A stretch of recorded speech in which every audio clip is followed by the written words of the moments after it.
Isang matinding comeback ang gumulantang sa mundo ng politika matapos muling magsanib puwersa sina Pangulong Ferdinand Cuting Jr. at pangalawang Pangulo Sara Duterte. Sa isang opisyal na payag mula sa Malacanang ngayong umaga, kinumpirma ng dalawang lider na nanatiling matatag ang kanilang alyansa at handa silang harapin ang mga hamon ng pamahalaan bilang isang nagkakaisang koponan. Ito ay matapos ang ilang buwang espekulasyon ng hidwaan sa pagitan ng dalawa na sinubukang samantalahin umano ng oposisyon upang sirain ang kanilang samahan. Ngunit ayon kay VP Sara, hindi kailanman matitinag ng paninira ang tunay na layunin ng aming pagkakaisa ang paglingkuran ang taong bayan. Dagdag pa ni Pangulong Marcos, mas pinili naming ituon ng pansin sa kinabukasan ng bansa kaysa sa politikang pampersonal. Dahil dito, maraming taga-suporta ang nagdiwang at umaasang magpapatuloy ang mga programa at reforma ng administrasyon. Samantala, tikom naman ang kampo ng oposisyon sa issue habang hinihintay ng publiko ang mga sumusunod na hakbang ng Marcos-Duterte tandem. Tila isang malakas na payag ito na sa kabila ng pagsubok, buo pa rin ang kapangyarihang namumuno sa bansa. Abangan ang mga susunod na hakbang, lalo na kung tuluyan bang makakasuhan ang mga nakasimuno ng aligasyon. At yan nga ang balita na ating pakakatutukan. Ngunit bagong lahat, siguraduhin mag-subscribe at i-hit ang notification bell para sa patuloy na pagtutok sa mga sulyap ng mga bagong balita sa tunay na boses ng masa.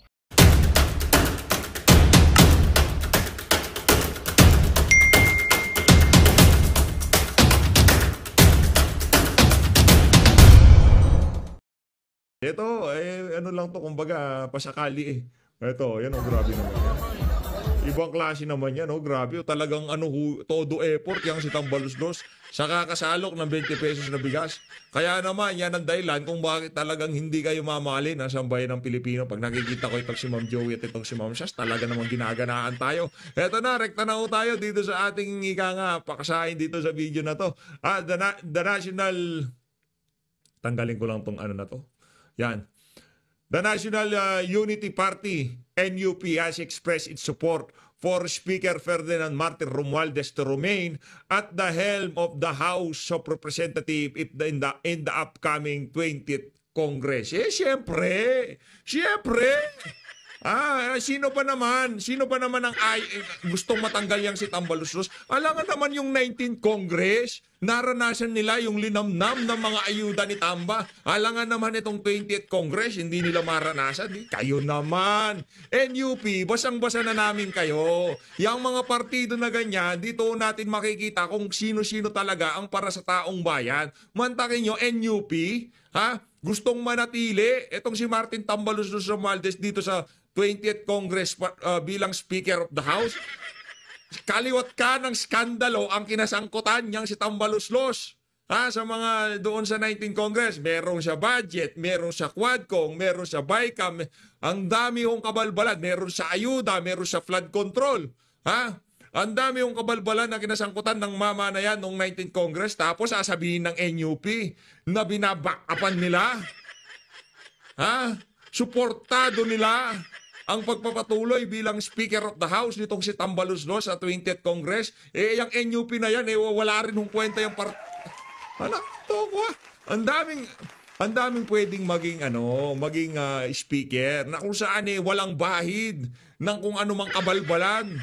Diba, kunin ho nating mga representative diyan sa House, yung tipong ang lugar nila, halimbawa yung Tacloban, talagang napaganda nila. Yung kanilang mga distrito talagang yung mayabong ang kasaganahan, ika nga. Diba, hindi kagaya dyan sa Tacloban, dyan sa Leyte, yung distrito ni Tambaluslos, diba, ano meron dyan? Kawawa ho mga tao dyan, ilang taon na, ilang dekada ng congressman, ilang dekada na nilang hawak, governor, mayor, yang lugar na yan, pero wala pa rin nung napapala yung mga kababayan natin dyan sa lugar na yan. Kaya naman, kung ang isang partido o ang mga grupo na sumusuporta sa pagpapatuloy bilang Speaker of the House ni Tambaluslos sa 20th Congress, doon ho natin makikita na nakangangahulat yung mga yan sa susunod na ipamimigay ng mga ayuda. Yan ho yan mga kababayan. Wala na hong project, wala nang kung ano-ano pang kalokohan na tulay, daan, wala nang ganun. Rektang ayuda, rektang kurakot. Yan ho ang gusto ng mga politiko ngayong mga panahon na yun. Shout out sa NUP napakawawalang hiya nyo.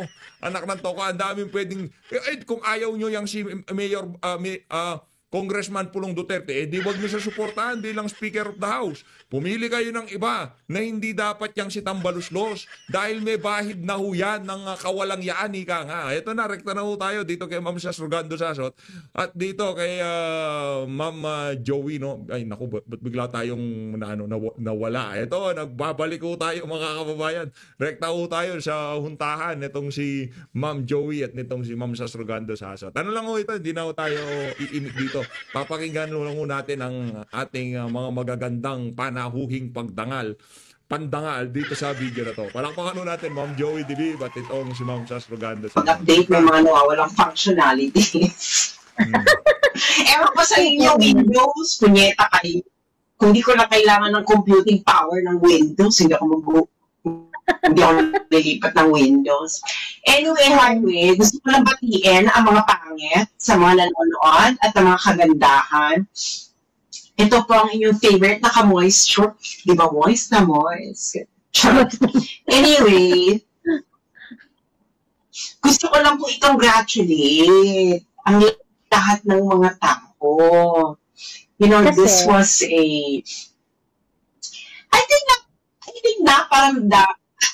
I think, ito na masasabi ko, tayo lang yung malinaw na marami ang Dutertista, pero parang tayong feeling natin tayo ang minority. True! Oo.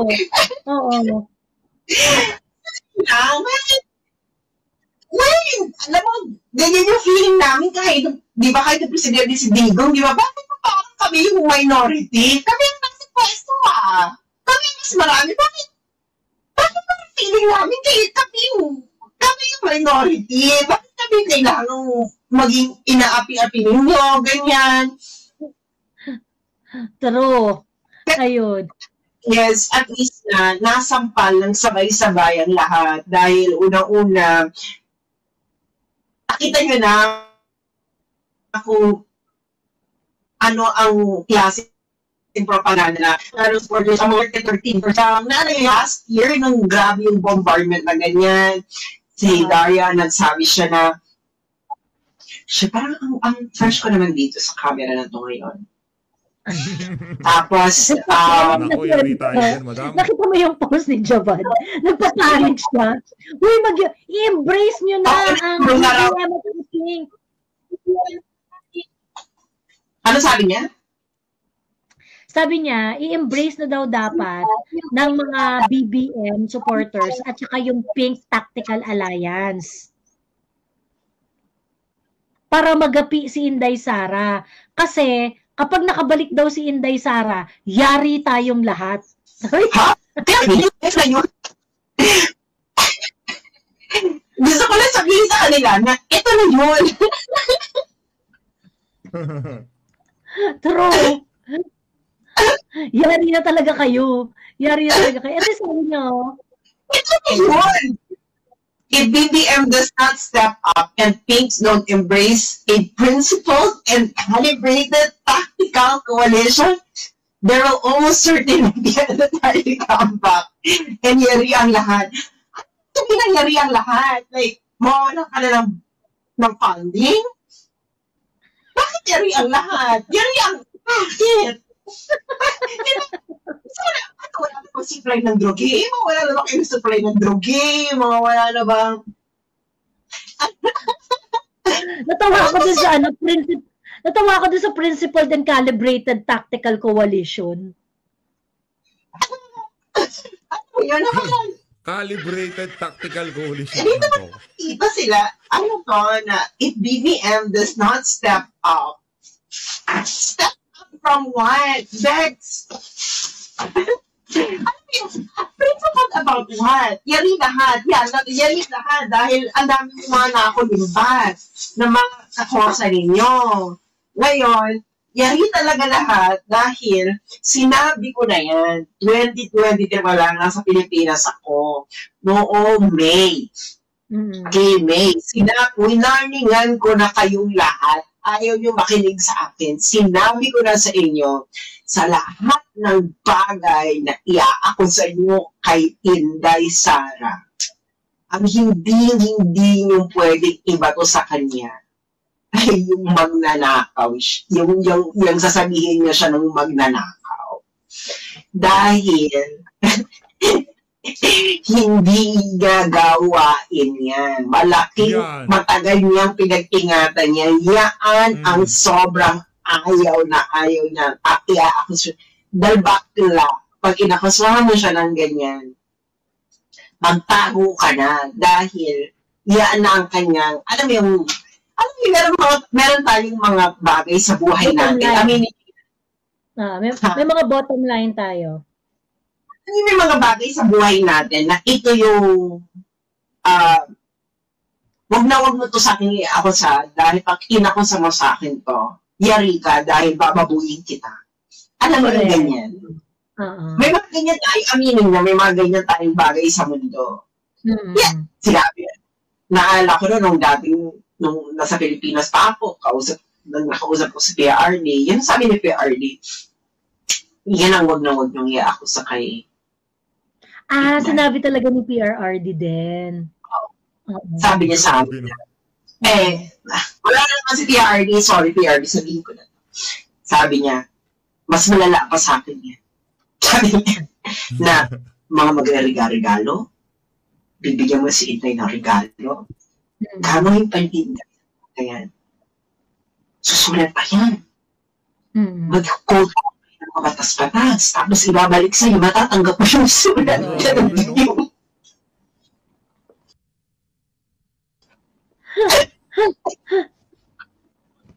Diba? Nakakita na kayo ng contractor na lumabas? Wala kayong makita nga. Lahat pwede niyo, i-akusin niyo na lahat kay Inday. Huwag na siyang kakakusa ka ng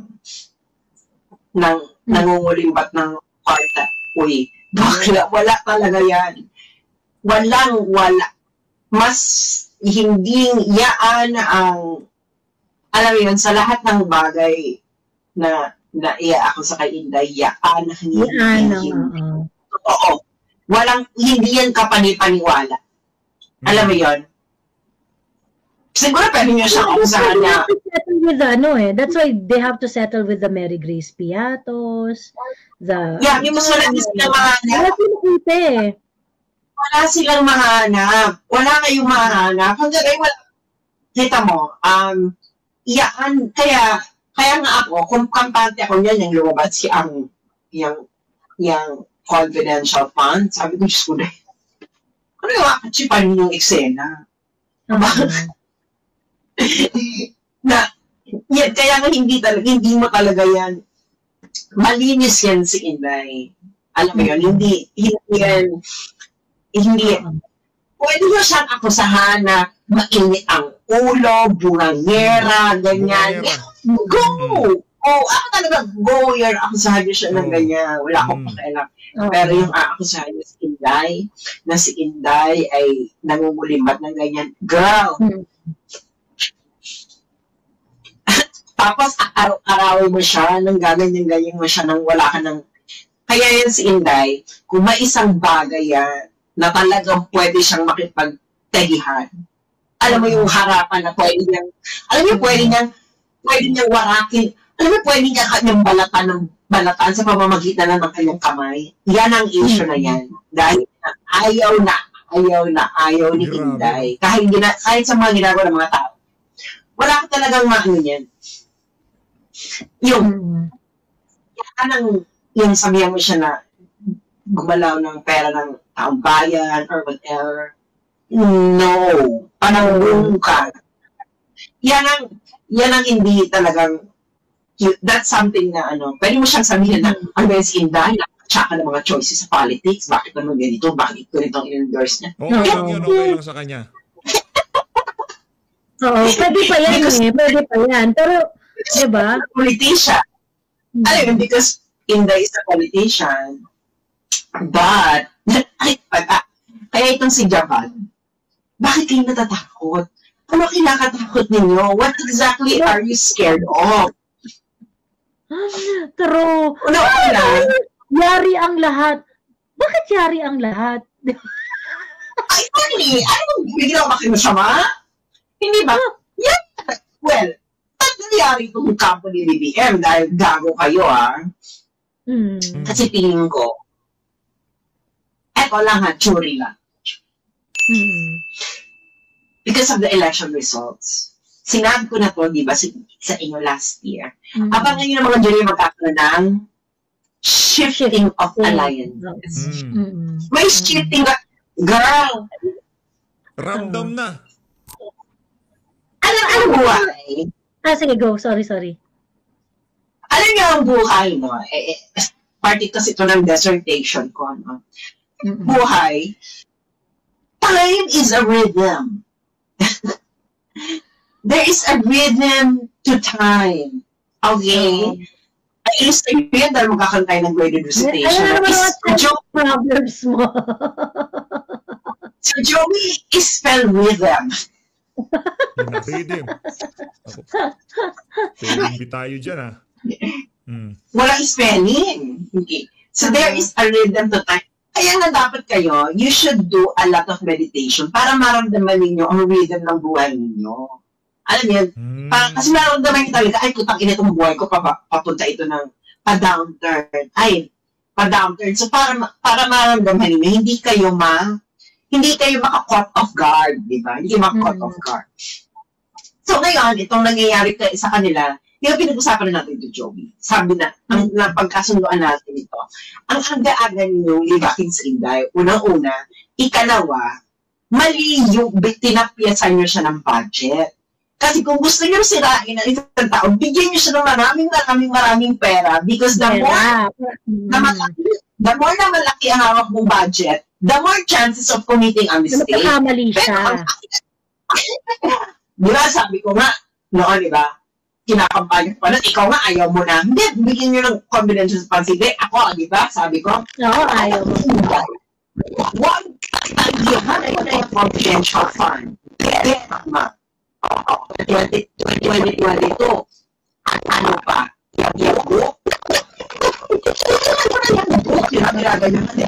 Madami yung audio mo, Sas. Nag-ataw dito, nag-static. Ayusin muna natin. Ayan, okay na. Okay. So, ayun na nga. Di ba sinabi ko, ngayon, buti naman may mga nakinig, no, na tigilan nyo yung confidential fund, tigilan nyo yung ganyan. Nakita nyo, di ba? Anong issue ang binato sa kanya? Confidential fund. Bakit? Wala kasi silang makitang corruption ni Inday. Ang confidential fund, madali kang akusahan dyan ng corruption because hindi mo po pwedeng ilabas yung audit ng confidential fund. It's meant to be confidential. Diba? Nakita nyo na kung paano kayo ginago. Pero, 3 years pa, unti-unting mamumulat ang mga tao, magkakaroon niya ng shifting alliances. At feeling ko, marami na maglalakas ng loob, mag-step forward para chumika.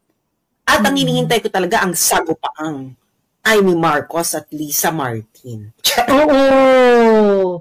Same! Diba? Alam mo talaga, part, oo. Alam mo talaga, feeling ko talaga, gumagawa sila ng paraan para matanggal si Amy. Kasi diba, 12, diba? Na parang sinihintay pa talaga nila matapos yung na ayaw pong mag-concede ng number 13. Na feeling ko parang meron pa silang plano na i-switch.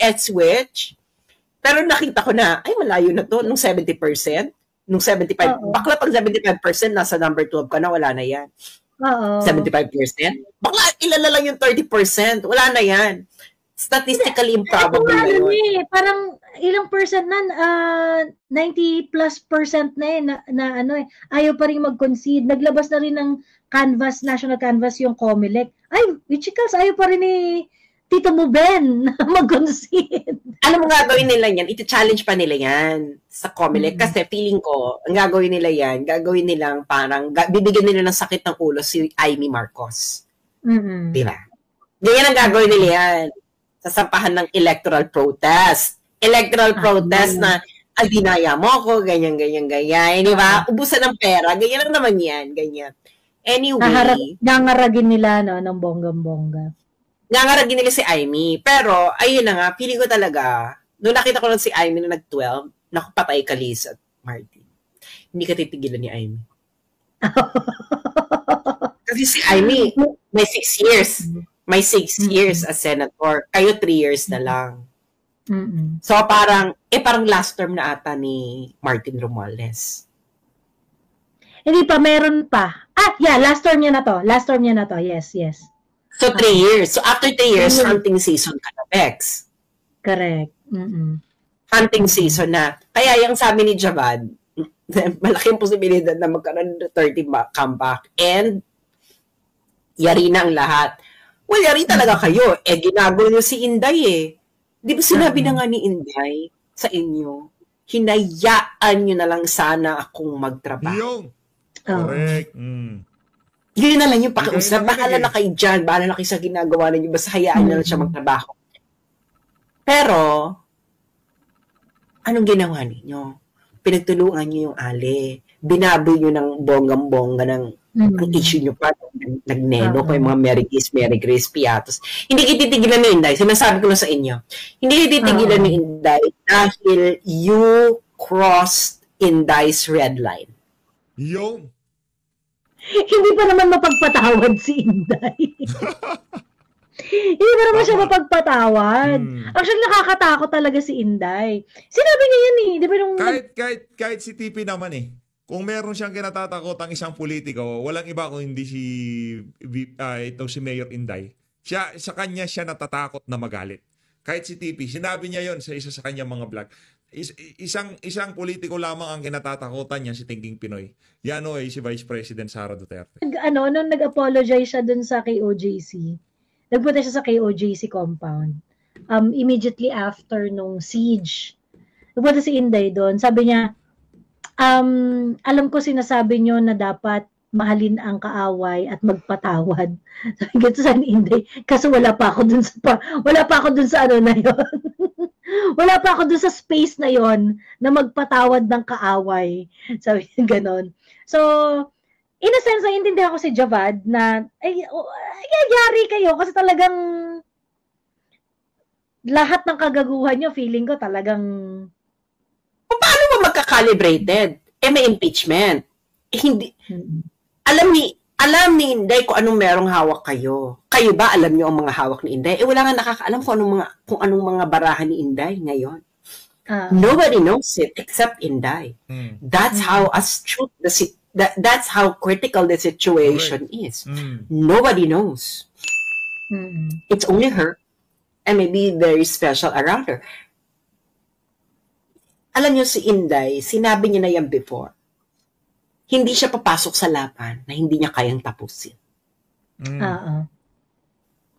And when she says she's ready, no, she is ready. Ready. Di ba, naalala niyo nung tatakbo siya, di ba? Pag sinabi niya hindi pa siya decided, hindi ba siya decided? Sinabi ko na sa iyo, Johnny na niya si Inday, di ba? Pag sinabi ni Inday na hindi pa siya decided, hindi na mapakikot. Hindi na talaga siya decided. Hindi na siya decided. Hindi siya kapakipot. Huwag mo siyang bilitin. Pag sinabi niya hindi siya decided. Wala kayong magagawa. True. Nung nag-decide si Inday na di ba nung nag-decide na, sige, go na ako. Hala, go talaga siya. Talagang talaga siya. Todo support talaga siya and everything. Which the BBM admin squandered and wasted. Yung pag join in ni Inday. Ayun. And for quite some time,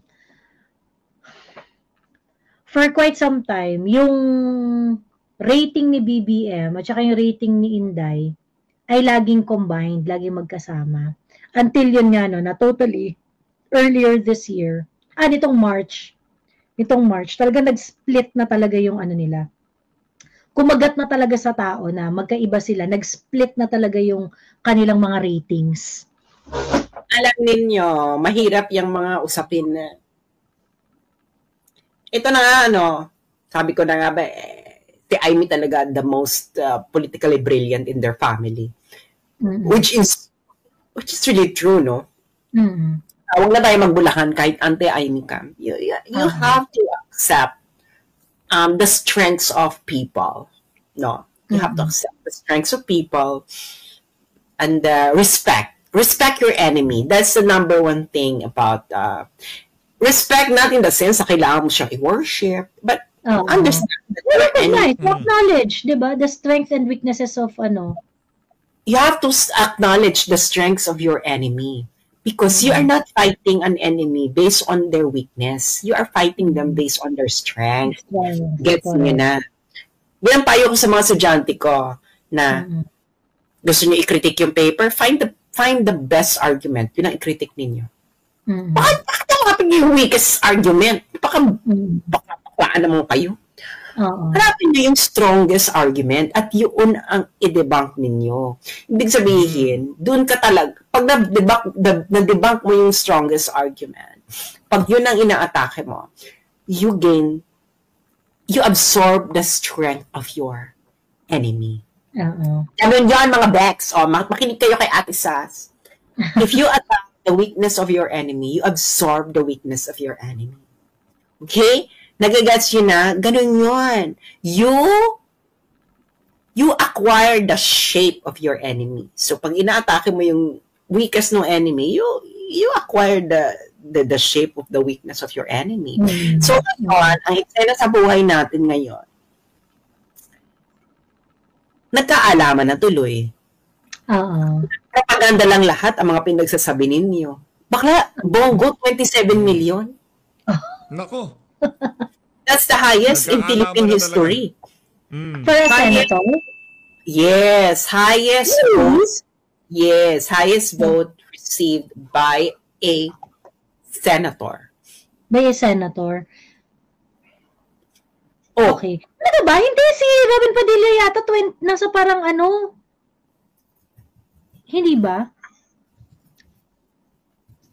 Si Robin ay nasa 20. Mataas siya, but it's not as high. Nasa 20 or 23. 24. 26. Si Robin ay nasa 26. So, si Bongo ngayon nasa 27. So, malamang, yung bumoto kay Bongo, yung mga hindi bumoto kay Bongo, ito yung mga BBM loyalist and kakampings. So, kung i-gauge ninyo, ayan na, Bex, ang 2028.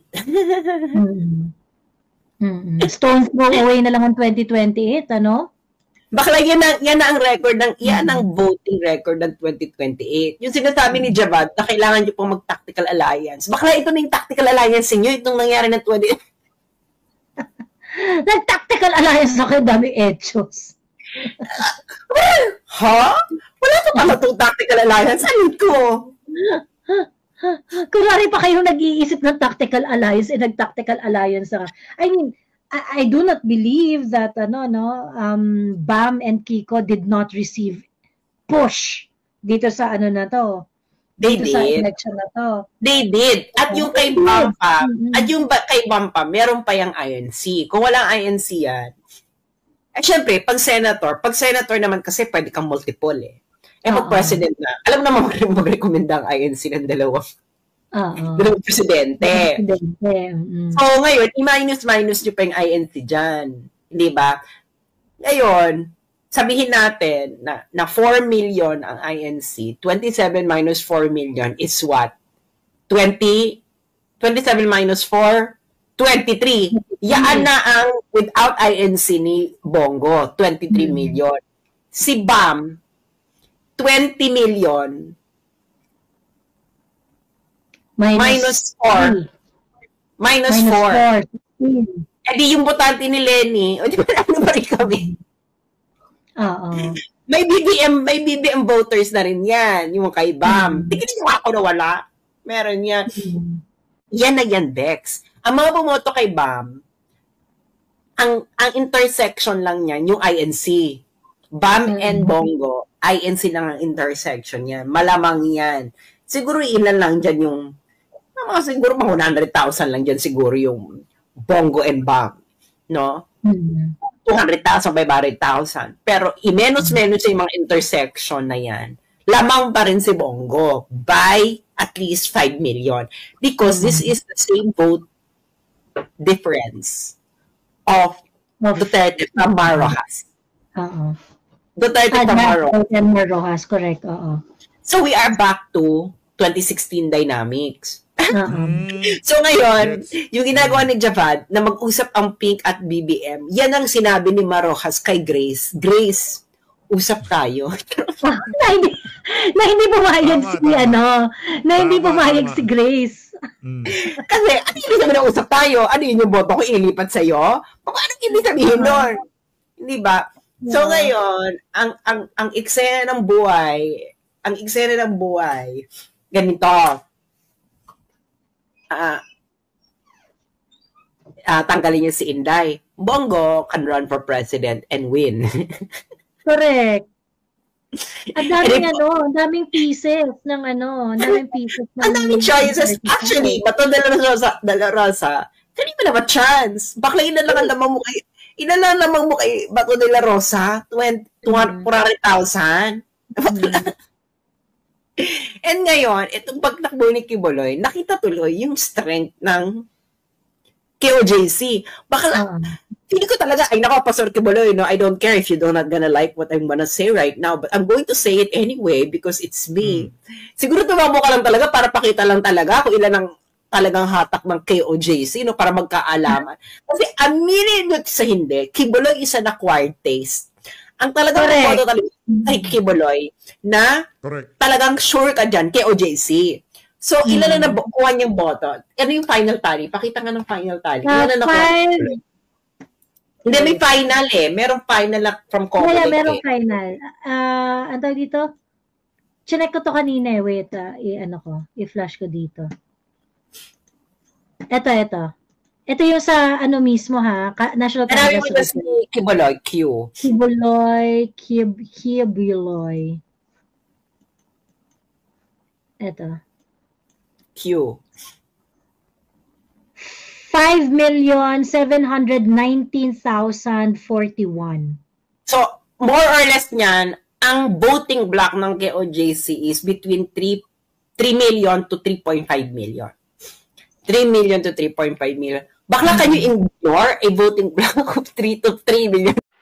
Magandang balita ang hatid namin sa inyo ngayong araw. Sa pagtatapos ng aming balitaan, nagbigay kami ng mga mahalagang impormasyon. Maraming salamat sa pagtutok at pagsuporta sa aming programa. Huwag kalimutang manatili sa mga susunod na araw para sa mga bagong balita at mga kwento na dapat nating abangan. Mula sa Boses ng Masa, magandang araw, Pilipinas!